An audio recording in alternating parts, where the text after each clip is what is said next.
this muscle right here is known as your glute medius, glute med for short, and on the other side is your glute max, and the glute med is under your glute max. So you can see that on the left side is glute max, glute med is under it.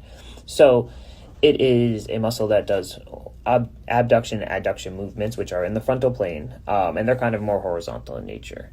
Now, we don't always move that way. Some people don't move that way often at all. However, this muscle is very important for stabilizing the pelvis. So why people do exercises in the horizontal plane or offset exercises are to engage that glute med so your pelvis stays stable. And the more stable your pelvis is during certain movements, the more efficient you'll be and the more power output there can be. So that's why you see people moving, doing like side steps, you're doing horizontal movements or offset movements to help engage this muscle and so it can work to help stabilize the pelvis. Here are 3 basic hip movements that I prescribe to patients focusing on working that glute med muscle. They are very, very basic movements. They can be added into warm-ups. I usually tell people to either add it into the warm-ups or do them on off days of their training.